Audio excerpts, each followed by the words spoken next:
taking care of all of the details for the kids. Elf on the Shelves made an appearance, or are back in effect, which elves on the shelf, people are not familiar. Creepy. You all familiar with the elf on the shelf phenomena for those who don't have children? You understand like what the whole thing's about? The story behind the elf on the shelf? I should pull it up. Let me pull it up.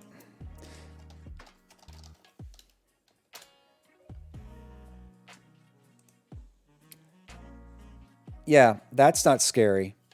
So, that's not freaky. My nieces, it's super strange to me, but they like it. Yeah, so here's my conspiracy theory about Elf on the Shelf. All right.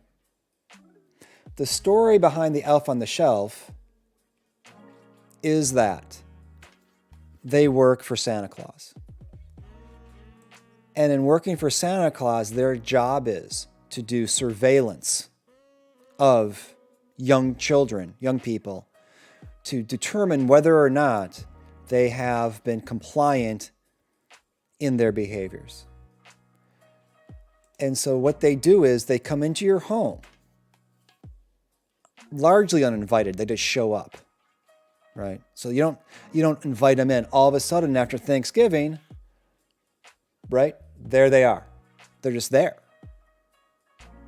They just show up in your house. And you can't get rid of them, right? You can't touch them. You can't get rid of them.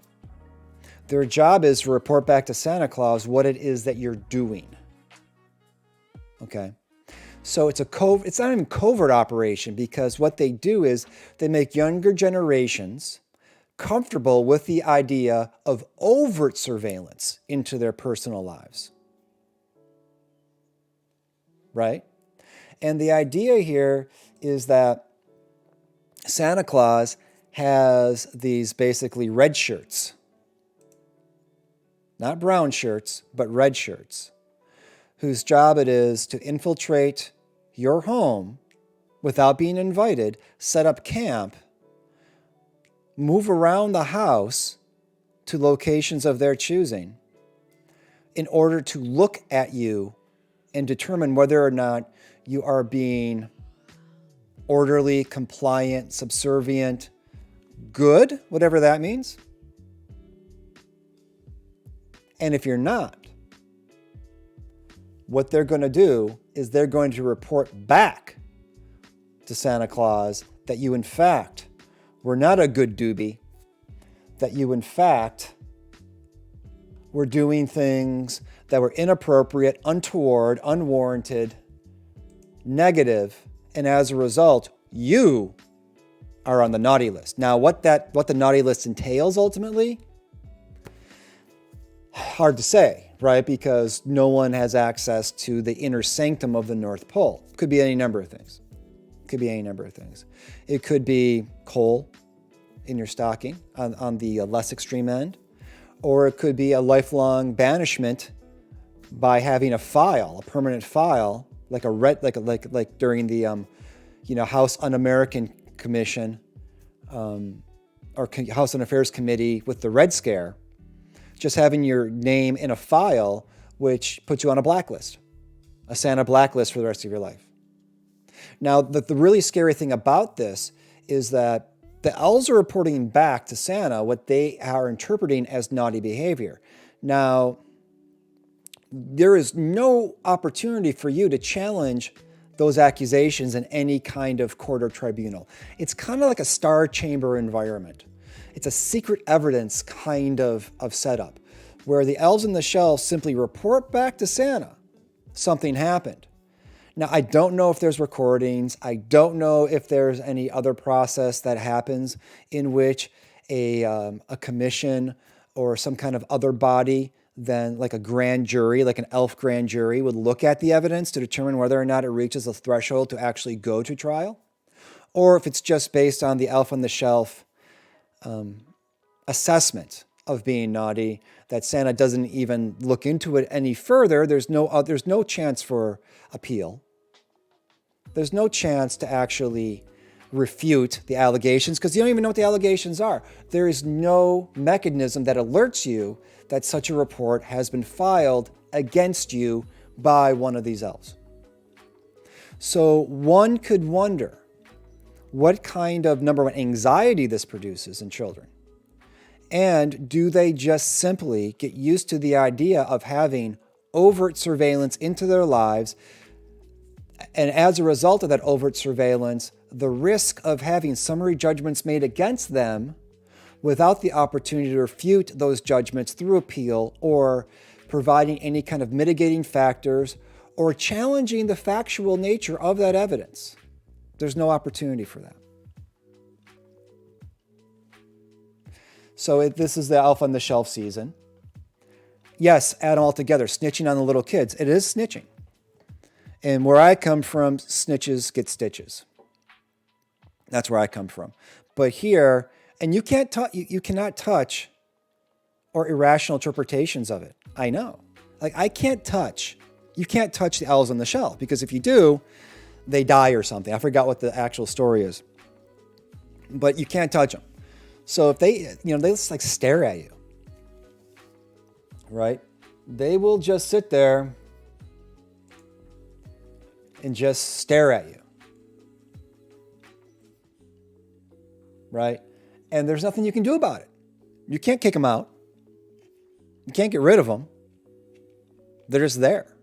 Because the mental stability of the elf needs to be questioned. Who sits for so long with not moving? Exactly, Tropical.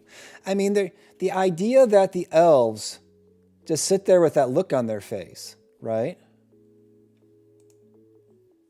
That look right there, that look on their face with some side eye. And then are reporting back, and you have no idea what they're reporting back. No idea. No clue. And I do think it's creating a willingness to give up personal privacy to figures of authority that are essentially these figures of authority, like Santa Claus. It's not a democracy, right? I mean, Santa decides who's naughty and who's nice. Has anybody ever investigated what that process looks like? So, I mean, how far away are we from saying Santa determines if you're naughty or nice, or some president, chairperson, some other figurehead gets to determine whether you're naughty or nice and put you on a list? Telling you folks, elf on the shelf is just a further step towards fascism. That's right, I said it. Is this a modern version of the Christian idea of be good or suffer God's wrath and go to purgatory in the afterlife? I mean, the naughty or nice thing is, right? Some dude with a white beard is determining whether or not you get into heaven or you get something in your stocking, whether you get a hoverboard or a Razor scooter or something, a PS5. I don't know. It's getting into heaven or not, getting into heaven or going to hell is very much like whether or not you got a PS5 because you were naughty or nice. It's exactly the same thing. I see no difference between the two. So elf on the shelf season, horrifying, but here we are. But the naughty or nice isn't defined clearly in this case, and the words are much more immediate. Yeah, you're right. It's not, I mean, who gets to determine naughty or nice? I don't know. I mean, there is a whole thing about civil disobedience. Civil disobedience as the willingly violating laws that are deemed to be unjust for the purposes of demonstrating their injustice and suffering the legal consequences as a result of that protest. Civil disobedience. Now, is that being naughty or nice? One man's or one woman's freedom fighter is another person's terrorist.